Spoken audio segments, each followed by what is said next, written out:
queria, para iniciar o nosso bate-bola, para iniciar a nossa conversa, que você, nesse período tão simbólico, que é o período pré-eleitoral, fizesse uma análise política do estado do Ceará hoje. Ora, vejamos que nós estamos vivendo um momento político do estado do Ceará que eu, particularmente, na minha breve vivência política, nunca achei que nós fôssemos chegar, que foi uma pseudo-queda de um grupo político que já era muito forte do Ceará, que se originou no rompimento de um grupo político que foi muito forte, digo isso quando nós rompemos com o regime dos coronéis, a era Tasso Gereissati, Ferreira Gomes, depois a era Cid, que se originou do próprio irmão, Cid era Camilo, e agora esse rompimento com a era Elmano, esse retorno do PT, né?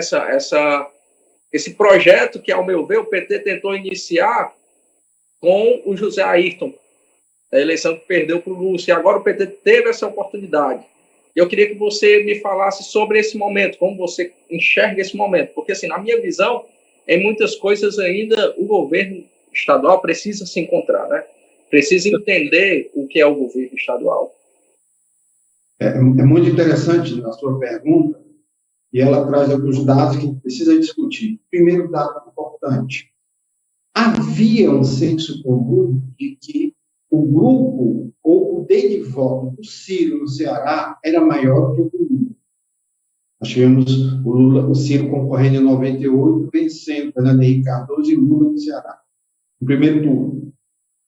Em 2002, Ciro também vence Lula e Serra no Ceará. Em 2018, na terceira tentativa presidencial do Ciro derrota Fernando Haddad e Bolsonaro no estado do Ceará. Então, de alguma maneira, havia uma concepção de que, aonde o Ciro fosse, o PT tinha que ir a reboque, e provavelmente a junção dessas duas forças, Ciro e PT, elegeria o governador. Só que, no meio do caminho, tinha uma pedra, né? E essa pedra se chamava Isolda Serra. Quando o Cid Gomes, na época governador, em 2014, resolve lançar um neófito como candidato a governador, porque, só entre nós, com todo respeito ao Camilo Santana, o Camilo Santana tinha sido secretário do primeiro governo Cid, deputado estadual do segundo governo Cid, praticamente não atuou como deputado estadual, porque não continuou para a secretaria, e aí ele consegue derrotar uma frente ampla de oposição liderada por Eunício Oliveira, que tanto no primeiro como no segundo turno foram eleições apertadas. Já em 2018, não. A vitória do Camilo foi tranquila, mas havia um problema. O Camilo só consegue eleger, não consegue eleger os dois senadores, né? Só consegue eleger Cid ao Senado, Eunício perde e Eduardo Girão ganha. Apesar da eleição tranquila de Camilo. Quando chega em 2022, havia um pré-acordo ali, olha, nós vamos aqui lançar a Isolda pelo PDT e tal, mas não ficou acertado se isso ia vingar ou não. O que aconteceu? Houve uma disputa interna, onde o Roberto Cláudio ganhou, porque teve um número maior de delegados do PDT, e quando a gente menos espera, no dia da vitória do Roberto Cláudio, como candidato do PDT, a gente nota um silêncio ruidoso da governadora da época, Isolda Serra, porque o Camilo já tinha renunciado para ser candidato ao Senado. Isolda sai do PDT, e aí o PT é obrigado a lançar a candidatura própria. Preste atenção, não existia um projeto humano com qualquer candidatura a governo do Partido dos Trabalhadores. Apesar de estar 8 anos à frente do governo estadual, Camilo pertence ao Partido dos Trabalhadores, o que se existia mais era uma espécie de um condomínio político eleitoral, que tinha o grupo, o Cid Gomes que comandava, tinha uma parte da ala do grupo do Domingos Filho, uma ala do Eunício de Oliveira, tá entendendo? Zezinho Albuquerque, entre outros mais. Uma ruptura e a briga do PDT e do PT, o que aconteceu?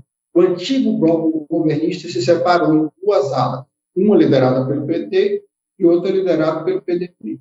Escolheram um candidato a governador que teria dificuldade de se reeleger deputado estadual pelo terceiro mandato, que era Eumano de Freitas.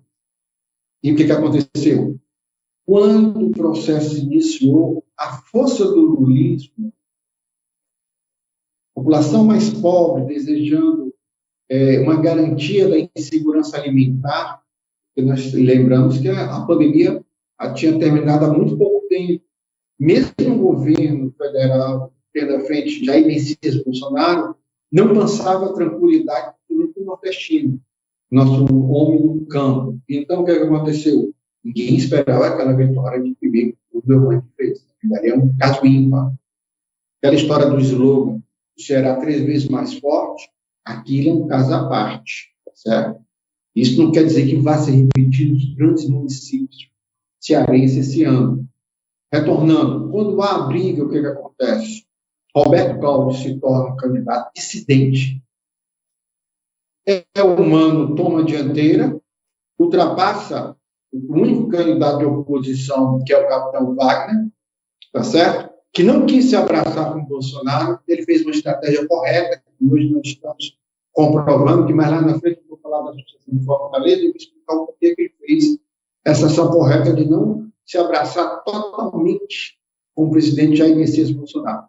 Quando o Eumano ganha, todo aquele condomínio que nós chamávamos camilista-cidista, que tinha o aval do Ciro Gomes, acabou. Desapareceu. Nós estamos assistindo agora o neopetismo, como eu gosto de chamar, ou então o lulopetismo comandando a política do Estado do Ceará. Vou dar um exemplo. Os grupos de candidato a prefeito, o senador e ministro Camilo Santana dialogam com os candidatos do senador Cid Gomes, hoje no PSB. Mas o grupo mais próximo de Zé Guimarães, o grupo mais próximo do governador Eumano, já não comunga com o grupo do Cid Gomes. Então, o que era antigamente uma grande frente, está entendendo? Com várias lideranças que estavam dentro da administração pública, agora você tem uma disputa interna. PT, junto com o Eumano e Guimarães, tentando ser hegemônico, tá certo? O Camilo montando o seu grupo, tentando manter o Cid Gomes interligado ao governador Eumano, mas nem sempre isso é possível. E, de outro lado, você tem o Cid Gomes, que está se preparando e não confiando no apoio do governo estadual para a sua reeleição ao Senado. Eu acho que deu para fazer um bom resumo, né, dessa correria, dessa loucura que hoje nós vivemos na política do Ceará.